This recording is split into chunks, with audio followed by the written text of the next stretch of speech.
Hey everyone!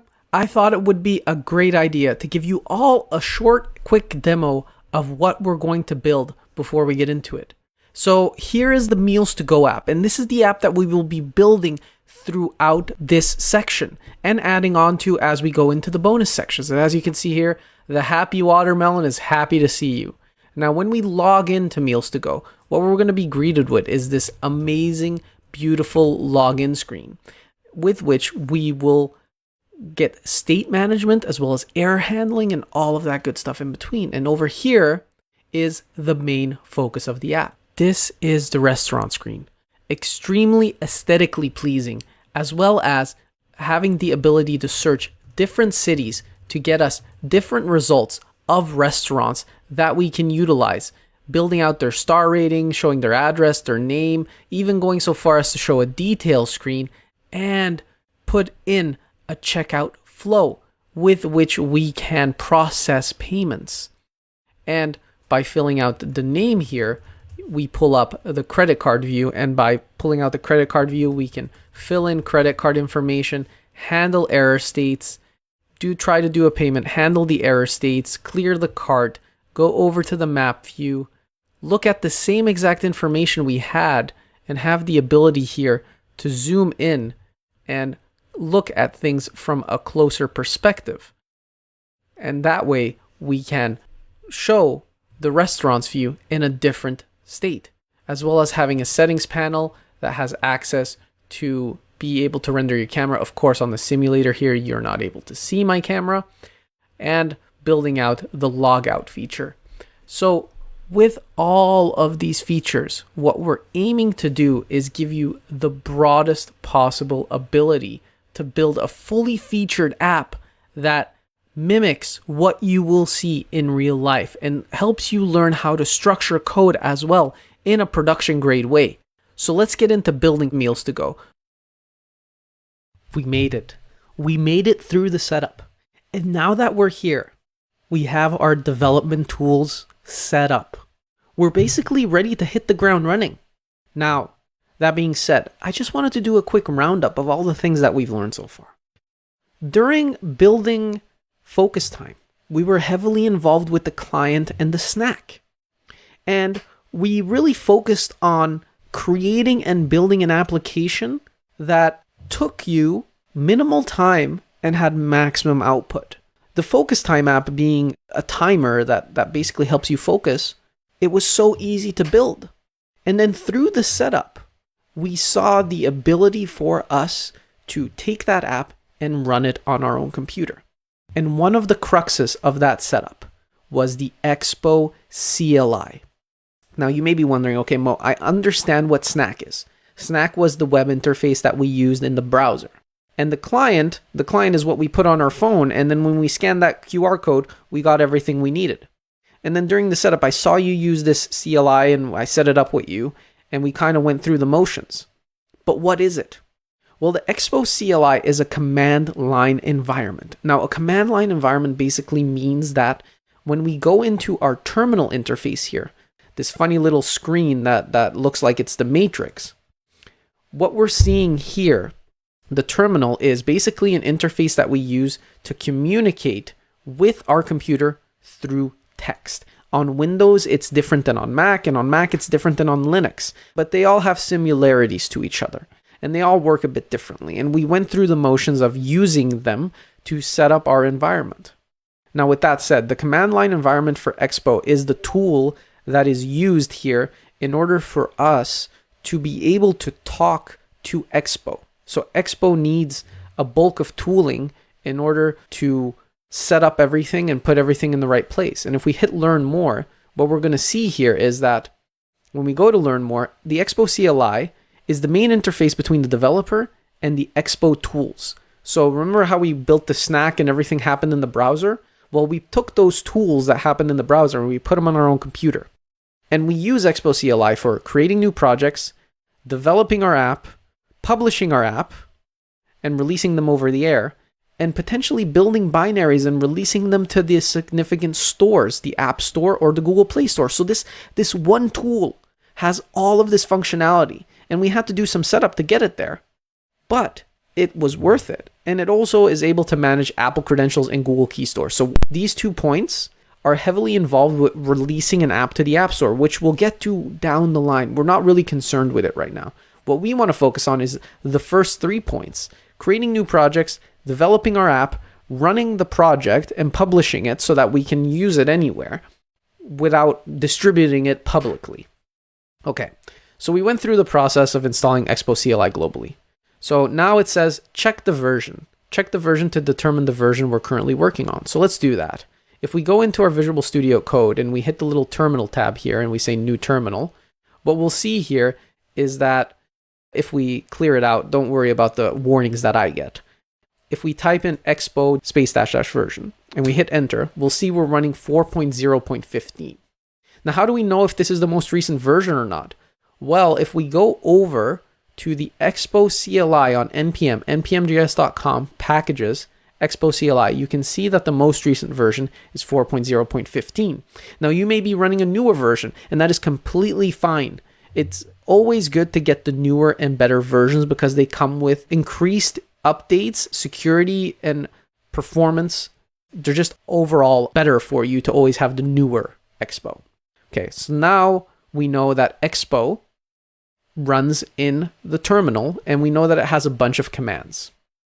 The commands are documented on this page. So if you ever need to go look up a command that you can do with Expo, you can see here they document what each and every command does. You have Expo login, Expo logout, Expo register. You can do it all through the Expo interface. And so you also have Expo who am I. So let's try that out. If I go back into Visual Studio Code and I type Expo who am I, well, then it's going to say I'm logged in as Mobini. So that is my Expo account. And if you want to log in, you can type Expo login, and that will allow you to log in. Now it's going to say you're already logged in as Mobini. Do you want to log in as a new user? I'm going to say no. But you can go through the login process here. Just be aware that if you fill in your password and you don't see the characters pop up, that's completely normal. Just keep filling in your password and then hit enter. All right. So we know that this Expo command line interface works in this way, and we can use it to do command line things. So what do we want to do now? Well, what we want to do is we want to create a repository. I'm just scrolling through this so that you can see all of the different commands that go into it, right? This is the Expo commands. Now let's go look at how we can use it to create a new project. Well, getting started on the npm says, to make a new project, use Expo init path. All right. So Expo init, interesting. So how do we know what path we're on? Well, if we go into Visual Studio Code, and we type ls, for instance, we can see that on my Mac, we're in a specific folder. Now, it may differ based on where you are, on what system you are. But what I want you to do is, I don't want you to use this interface. What I want you to do is, I want you to go ahead and I want you to create a folder on your desktop, whether it be your desktop on your Windows, your Mac, or your Linux. And I want you to call that folder projects. And so we're going to keep it on our desktop for now. We can move it to documents later on. And so what I want you to do in Visual Studio Code is I want you to open that folder. So we're going to go over to our desktop and we're going to open projects. And once we open that, when we open up our terminal now, what it's going to do for us is it's going to start off in the projects folder. Okay, so we now know that we are in our projects folder, right? And there's nothing in it. So now we're going to do Expo init MealsToGo. And this is going to pull up Expo and it's going to say, hey, we're going to set up a project for you now. This is way different than doing it in a snack, for instance, right? What we're trying to do here is we're trying to set up our environment. So let's go do that in the next video. In the last video, we left off doing Expo init MealsToGo. And Expo init MealsToGo was going through the command line interface of Expo and showing us how to set up a project. And we're able to use our arrow keys to choose a specific version. Now, the default, the blank, the empty canvas is what we want. And we want to do it in the managed workflow because in Expo, you have a managed and a bare workflow. Now, a managed workflow is where Expo CLI is going to do a lot of stuff for you and manage your project. A bare workflow is where you're going to go bare bones, just get the essentials. Now, we want the managed approach because it gives us a lot more of Expo's tooling and expertise and backing to build quickly. So what we're going to do here is we're going to choose blank, and that's going to set up, download, and install all of the dependencies for MealsToGo. And you can see in my projects folder, now MealsToGo exists and it's setting it up for us. So once it's done installing all of the dependencies and going through the process of getting everything ready, we'll be ready to hit the ground running for our master project. Amazing. It's that easy. All right, I'll see you in the next video. Now that our MealsToGo project is set up and we have the core of the application ready to roll, what we want to do next is optional, but you can go ahead and do it, is on GitHub, you can go and create a repository. Now I'm going to call it MealsToGo, and I'm going to make it public. You can make it private as well. And what we want to do in there is we want to create that repository. So now that we have that ready to go for us, we can go back into Visual Studio Code. And remember that I said that we wanted to push up our code or keep track of our code? Well, MealsToGo has been set up, but it isn't really set up quite there yet because we don't have Git set up, right? We don't have our source control set up for this project, and we're looking at the high level folder.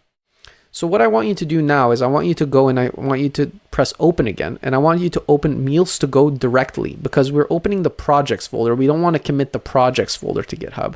We want to commit MealsToGo. And so now that we're in MealsToGo specifically, what I want you to do is go over to the Git section, and I want you to press the three little dots because it already set up Git for us in this project, and I want you to say push to. Now, no remotes configured, so add a remote, and we're going to add it from GitHub.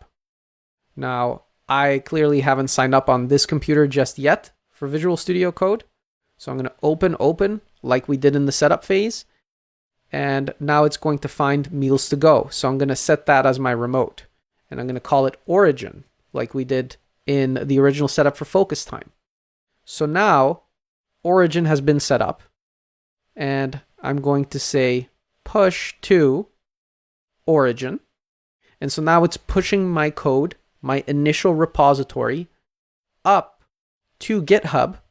And if we go over here to MealsToGo and we refresh, you can see that I have my repository ready and populated and on GitHub. Okay, so all the code is in GitHub. Good. Now we can start building MealsToGo. Hey y'all, I just wanted to give a quick note on video playback speed. In case you wanted the course to move a bit faster, you can always press this little icon here down in the left bottom hand corner, and this will allow you to choose a speed at which you want to play the said video. So if you want to slow it down a bit, you can slow it down a bit. If you want to speed it up, you can always speed up the videos to accommodate to your listening style. Hey everyone, I hope you're super excited to get started. Now a quick note on the flow that we will follow during this course. For the majority of the course, I will be using the iOS simulator.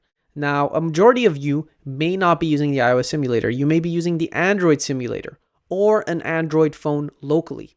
So what you may see happen throughout the course is me test on Android through certain points of the course, and we may see something break here or there that isn't breaking on iOS. Now rest assured, this is completely normal and it will happen sporadically, but throughout the videos, further down, you will find a video explaining why Android is breaking and what is breaking and how we can fix it. So don't panic if Android is breaking, but on my simulator over here on iOS, it is working. We've done our best to curate the material to showcase the differences between Android and iOS. So it is completely normal to see some differences, and we will cover those.